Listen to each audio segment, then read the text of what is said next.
JHS, Jésus, homme sauveur. Vous l'avez sans doute déjà vu à la porte d'une église, sur les vitraux, sur les chasubles de prêtres, sur les étoiles, et même pour ceux qui sont proches des sacristies, sur le fond des hosties. JHS, Jésus, homme sauveur. C'est cela, une inscription qui date bien de siècles dans l'Église, mais qui manifeste aussi la présence, je dirais jésuite, oui, mais surtout la présence de la spiritualité ignatienne. Une spiritualité qui est partagée par bien de familles religieuses. Et au cours de ces jeudis à venir, nous allons accueillir ici et partager, quitte avec des familles religieuses comme cet après-midi, quitte avec des groupes et mouvements qui partagent la spiritualité ignatienne. Cet après-midi, nous accueillons les Bleus de Castres, une responsable des Sœurs Bleues, une déléguée des Sœurs de Jésus-Marie, très connues autrefois sous les Jésus-Marie de Bitam, mais qui sont pas seulement à Bitam, mais qui sont aussi dans l'archidiocèse de Libreville bien des années, du côté de Nzayon, du côté de Kalami-Kolongo et à Sainte-Marie. Et à ma gauche, à votre droite, le Père Victor, qui n'est plus à présenter, puisque avec lui, nous cheminons très souvent du PK12 au monastère des Clarisses, une fois par an, pour célébrer le pèlerinage des universités et grandes écoles, qui est devenu le pèlerinage diocésain, et voire même national. Bonsoir. Bonsoir, Père. Alors, nous allons partir de ma droite, donc de votre gauche, pour que la sœur qui s'y trouve se présente à nous, et après nous passerons à celle qui se trouve entre elle et moi, et nous irons à ma gauche. Je m'appelle Marie-Madeleine Oucho. Je suis religieuse de Jésus-Marie. Moi, c'est Sœur Louise Sadio. Je suis religieuse des Sœurs de l'Immaculée Conception de Castres. Moi, c'est Victor Adamba. Je suis prêtre jésuite, travaillant ici au Gabon. Et nous avons ouvert il y a 2 semaines le jubilé de la spiritualité de la famille ignatienne à la cathédrale Notre-Dame de l'Assomption. Et c'est dans ce cadre que nous voulons partager ensemble, pour mieux connaître cette spiritualité. Certains ont entendu parler d'exercices ignatiens, et ces exercices qui sont pratiqués par bien de familles religieuses, qui ne sont pas toutes des familles jésuites. Au passage, notre Saint-Père, le pape François, le cardinal de Bergoglio, est de la famille ignatienne.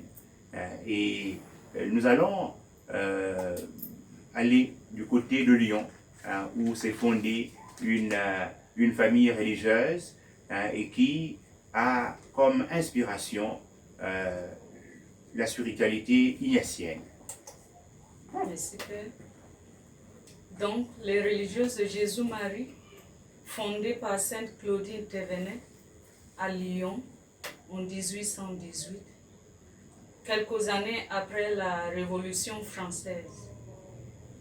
Claudine a été marquée vraiment par cette expérience, et du coup, elle voyait la misère de son temps. Elle veut consacrer sa vie pour aider les personnes à reconnaître Dieu. Et elle avait vraiment la peine de voir vivre et mourir les gens sans connaître Dieu. Et c'est de cela que Sainte Claudine va fonder la congrégation des religieuses de Jésus-Marie, qui a pour charisme la bonté agissante et miséricordieuse de Dieu. C'est-à-dire, nous puisons notre être du cœur de Jésus sur la croix C'est sur la croix que Claudine va faire cette expérience, déjà à travers la mort de ses frères lors de la Révolution française, qui l'ont demandé, avec le petit nom qu'elle s'appelait en famille, Gladys, pardon comme nous pardonnons. Et cette phrase reste imprégnée dans la vie de Claudine toute sa vie, et elle voit dans cette phrase l'image de Jésus sur la croix. Et elle voit rien dans ça que cette bonté de Dieu qui répond sur l'humanité. Et c'est ça que Sainte Claudine va vivre et partager avec nous, et que nous continuons à partager aujourd'hui. Dans ça, nous avons aussi ce qui est comme notre spiritualité de religieuse de Jésus-Marie. Notre spiritualité est centrée sur le Christ, mais aussi sur Marie. Mais pour vivre cet amour du Christ sur la croix, nous optons pour vivre la spiritualité ignatienne, c'est-à-dire les exercices spirituels que propose Saint Ignace. Et Sainte Claudine avait beaucoup d'attachement à Saint Ignace, du fait qu'elle a porté son nom de religieuse, Mère Saint Ignace.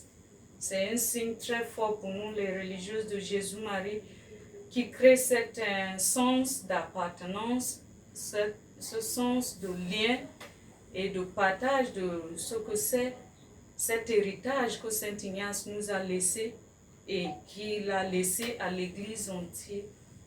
Donc, à travers la spiritualité ignatienne, les religieuses de Jésus-Marie vivent et méditent la parole de Dieu au quotidien.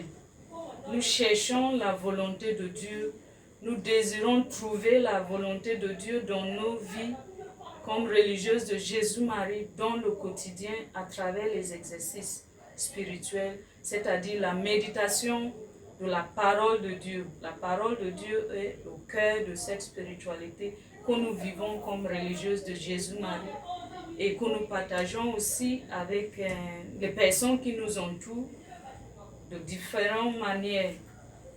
Nous essayons de vivre notre spiritualité en puisant de cet héritage que Saint Ignace nous a laissé, aussi par les récollections mensuelles, les exercices annuels de 8 jours, et d'autres font l'expérience de 30 jours de retraite ignatienne. Voilà un peu ce qui crée ce lien entre les religieuses de Jésus-Marie et Saint Ignace. Cet aspect de découvrir Dieu du jour en jour à travers la méditation de la parole de Dieu, mais aussi la méditation où nous cherchons la volonté de Dieu dans les expériences que nous vivons quotidiennement.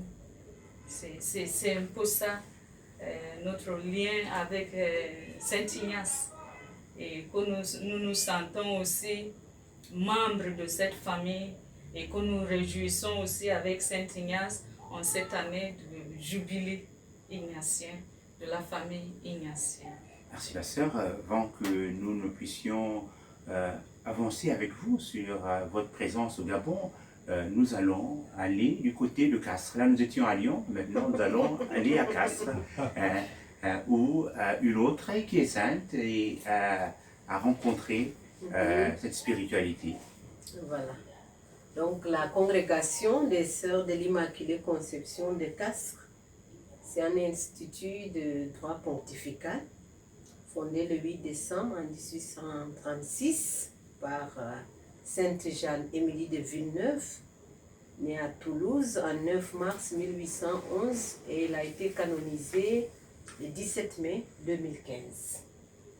Voilà. La congrégation des Sœurs de Notre-Dame de l'Immaculée Conception ne se classe pas officiellement dans les congrégations dites de spiritualité ignatienne, mais il n'en reste pas moins vrai que sa spiritualité centrée sur Jésus Sauveur, voilà, a des traits bien marqués de la spiritualité ignatienne.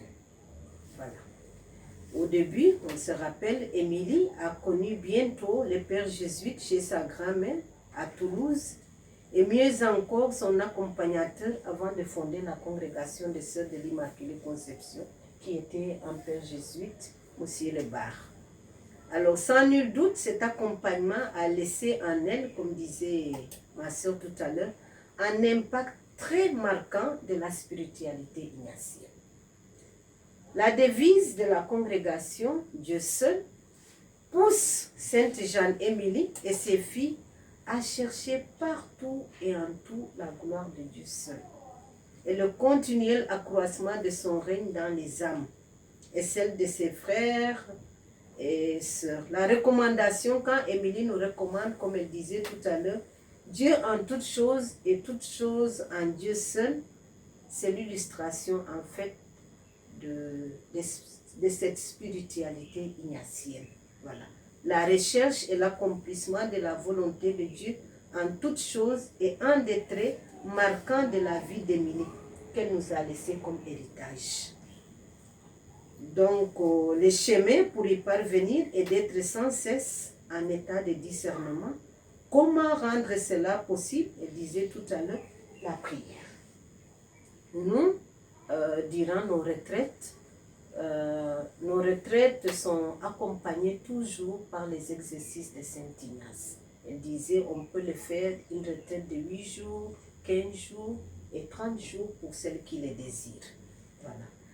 Émilie disait aussi à ses filles, toutes les sœurs de l'Institut se persuaderont que par le vœu qu'elles font de travailler au salut du prochain et par la fin même de leur institut, elles ont contracté une obligation plus étroite de vivre de la vie de ce Dieu sauveur. Et de qui a-t-elle entendu ça? De Monsieur Lebar, qui était un père jésuite. Il l'a beaucoup influencé dans sa vie spirituelle. Les sœurs doivent donc agir, souffrir et prier uniquement selon les intentions de Jésus-Christ. Appliquez-vous principalement dans vos oraisons à étudier les mystères, les maximes et les vertus de l'homme-dieu, afin de vous former sur ce divin modèle et de parvenir par la connaissance et l'imitation de sa vie extérieure à pénétrer jusque dans le sanctuaire de son cœur. Donc cette connaissance intérieure de Jésus qu'elle recommande à ses filles fait écho à la grâce fondamentale que nous fait demander Saint Ignace dans la 2e semaine des exercices spirituels. Et pour nous y aider, la pédagogie des exercices est celle qui accompagne notre quotidien quant à la prière personnelle, la relecture de la journée, de la mission que nous faisons chaque jour. Un peu en gros. Et je dis un grand merci au Père Victor parce que la question vraiment m'a aidé à approfondir ma réflexion parce que c'est vrai, les exercices de Saint Ignace. Alors quand il a demandé les liens, j'ai dit tiens, c'est l'occasion d'aller puiser. Quel est le lien? Qu'est-ce qu'Émilie a puisé de la spiritualité de Saint Ignace? Merci beaucoup. Donc aujourd'hui, quand j'entends volonté de Dieu, elle vient de dire la recherche de la volonté de Dieu. Voilà des liens qui sont très forts. Dieu seul. On l'entend aussi chez les sœurs de la divine providence. Et ça montre comment Saint Ignace, à son époque, a été un modèle pour nos fondatrices et fondateurs. Merci. Nous nous tournons du côté du Père Victor pour qu'il nous ouvre un peu son cœur, ce trésor. Mais Saint Ignace de Loyola était un jeune basque qui a fait l'expérience de Jésus de façon inattendue. Quoiqu'il soit né dans une famille chrétienne de l'aristocratie basque, espagnole de l'époque, son désir n'était nullement il n'avait pas de goût aux choses religieuses. Et le voilà embarqué dans les vaines gloires, la recherche des vaines gloires de la cour de Castille. de la noblesse. Il était page, il n'a jamais été militaire. Il était page, c'est-à-dire des serviteurs de la cour. On l'envoyait pour toutes sortes de bricoles et pour toutes sortes de services qu'il rendait dans cet endroit. Et il ne rêvait que de deux choses. La chevalerie, la galanterie de l'époque, être chevalier, et puis de belles femmes de la cour royale. Voilà les deux rêves qu'il avait. Et voilà, et il se battrait pour cela.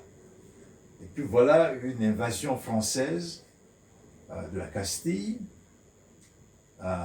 suscite en lui un certain nationalisme, un désir de défendre les terres de ses ancêtres. Et c'est alors qu'il s'invente être militaire avec un grand zèle. Il va se battre et recevoir un boulet de canon sur la jambe qui va l'immobiliser en 1521 à Pampelune. Il va faire justement, il va être hospitalisé. D'ailleurs, les premiers traitements, c'est les médecins français qui lui donneront les premiers traitements, les premiers soins. Et puis après, il passera le temps de la convalescence chez son grand frère, dans le château de son grand frère. Et c'est là que dans les lectures qu'il avait, commence un chemin dans son cœur qui va le voir petit à petit rechercher autre chose que ce qu'il avait cherché. La grande dame qu'il cherchait peut-être à courtiser devient la Vierge Marie. La chevalerie où il voulait se distinguer, voilà, il devient le Christ. Et il va porter Jésus et Marie dans son cœur. Et puis il va faire ce chemin. Jusqu'à 33 ans, il n'avait pas vraiment fait les études. Hein. Et c'est à 33 ans qu'il va commencer le primaire, le secondaire, etc. Il commence sur le tard ses études. Mais poussé toujours par ce grand zèle et par cette grande volonté, il continuera ses études jusqu'à la maîtrise à l'Université de Paris. Il sera maître en théologie. Et puis c'est là aussi qu'il va rencontrer un certain nombre de jeunes gens venus étudier, dont un certain François Xavier, qui lui aussi venait d'une famille royale de l'aristocratie de l'Espagne, et qui était lui aussi enclin au sport, à la belle vie, à tout cet engouement. Ignace, leur aîné, de temps en temps, faisait un peu du tutoring, les aidait aussi dans leurs études. Et donc, c'est ainsi qu'avec François Xavier, qui se moquait souvent de lui d'ailleurs, il a proposé l'exercice spirituel à Saint François Xavier. Et Saint François Xavier, après avoir fait l'exercice spirituel, change catégoriquement de vie. Tant et si bien que tous ceux de sa famille royale qui étaient à Paris ont voulu justement assassiner Ignace. Qu'est-ce que tu as fait à notre garçon? Mais Ignace est resté égal à lui-même, donnant l'exercice spirituel aux uns aux autres. Et puis, il y a plusieurs, Pierre Favre, qui était déjà lui prêtre déjà. Il y a Salmeron, il y a les autres qui sont venus, Bobadilla et tous ces gens-là, qui sont venus autour de lui, 8, 9 autres. Et ils ont commencé à vivre quelque chose ensemble. À Montmartre, à Saint-Denis, ils vont faire des vœux privés pour eux-mêmes. Et puis, ils vont commencer à se demander qu'est-ce qu'ils vont faire de leur vie. Et en 1539, ils vont commencer à délibérer, à réfléchir, qu'est-ce qu'ils vont devenir. Et soit ils vont aller à Jérusalem pour évangéliser, pour servir Dieu à Jérusalem, sur les lieux là-bas, Ignace y avait été déjà, ou bien ils s'offriront au pape pour que le pape les utilise pour un service quelconque. C'était tous des théologiens qui avaient fait de bonnes études et qui voulaient s'offrir à cela. Donc de la délibération en 1539, ils décident tous de partir à Rome pour s'offrir au service du pape.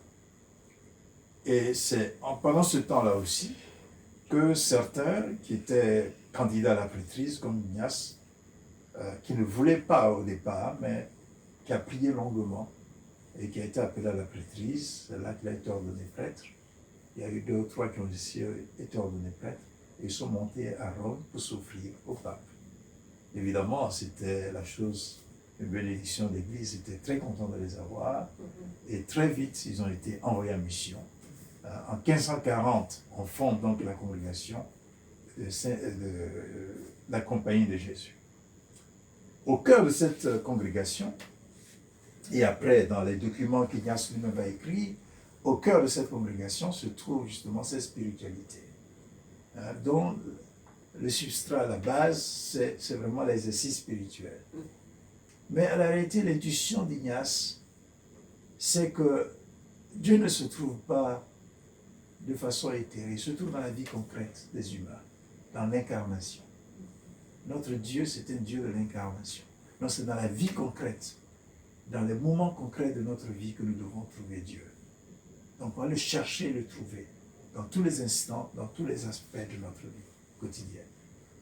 Et il va pousser cela, cette spiritualité, qui vient aussi dans la ligne de Saint François d'Assise et dans la ligne aussi de Saint Dominique, de ce qu'on appellerait les ordres mondiaux de l'époque.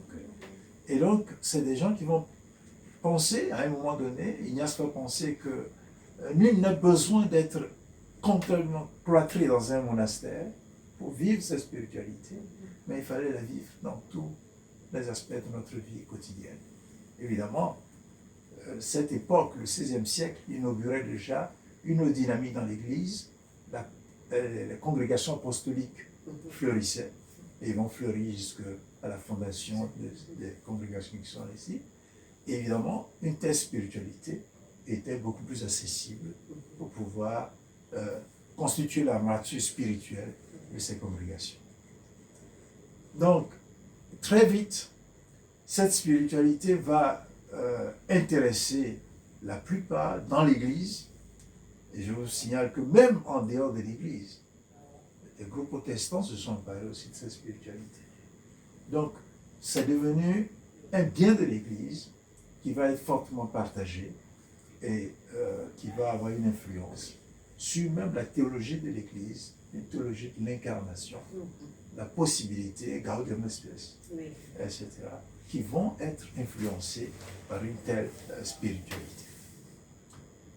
Donc voilà.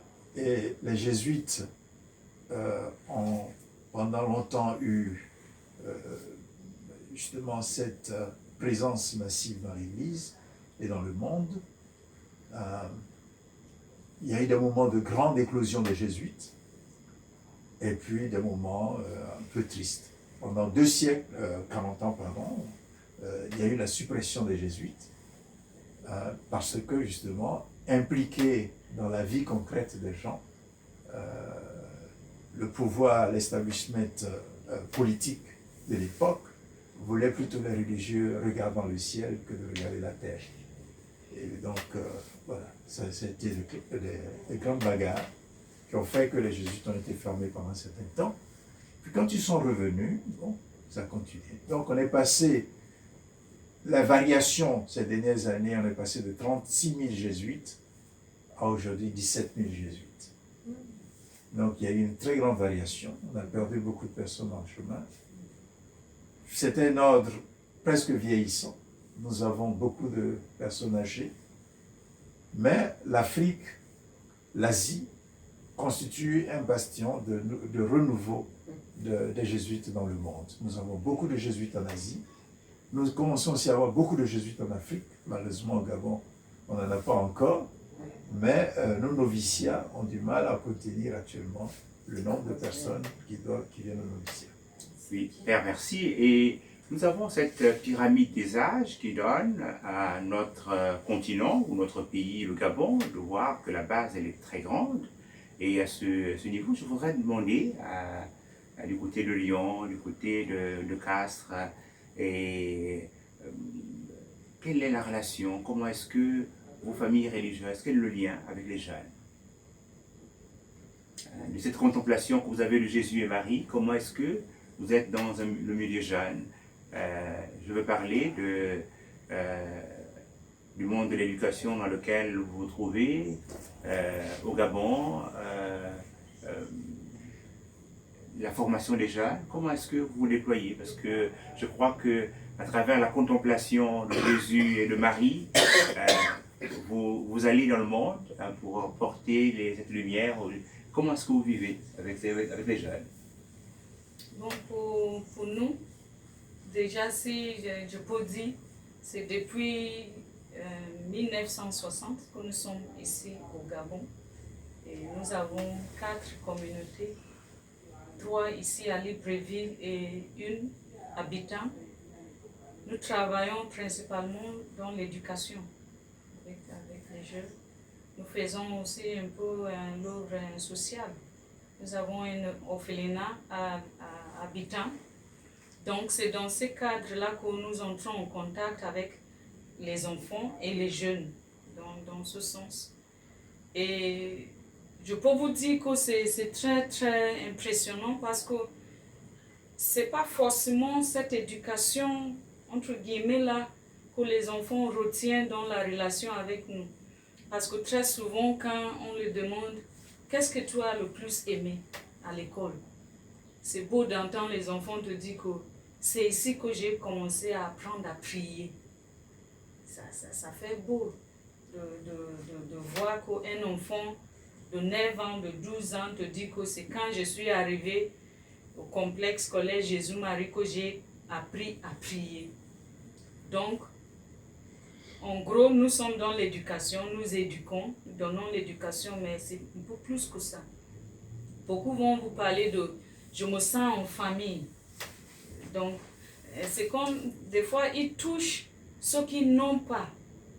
L'éducation, peut-être, c'est une chose qu'ils ont déjà. Des fois, ils ont tous les moyens pour avoir cette éducation, c'est partout. Mais cet esprit de se sentir en famille, de se sentir en sécurité, est des fois une chose qui leur manque. Et ils trouvent ça dans nos lieux d'éducation, de travail, ou de service. Vous allez voir, les enfants vont dire que je n'ai pas envie d'entrer à la maison, je veux rester avec mes amis. Rentrer à la maison, c'est fini, l'école est finie. Mais ça tient, donc ça nous donne ce signe de l'impact que nous avons avec les enfants, les jeunes. Nous travaillons aussi avec les jeunes dans le groupe MEJ. Des fois, il y a cette ambiance de l'esprit de famille. En fait, je veux apprendre à prier. Les moments d'adoration sont les moments très forts aussi que les jeunes apprécient beaucoup. Ils sont beaucoup habitués avec les prières que nous faisons, prier le chapelet, chanter, faire les louanges. Mais des fois, ces moments de silence est une chose qui leur manque.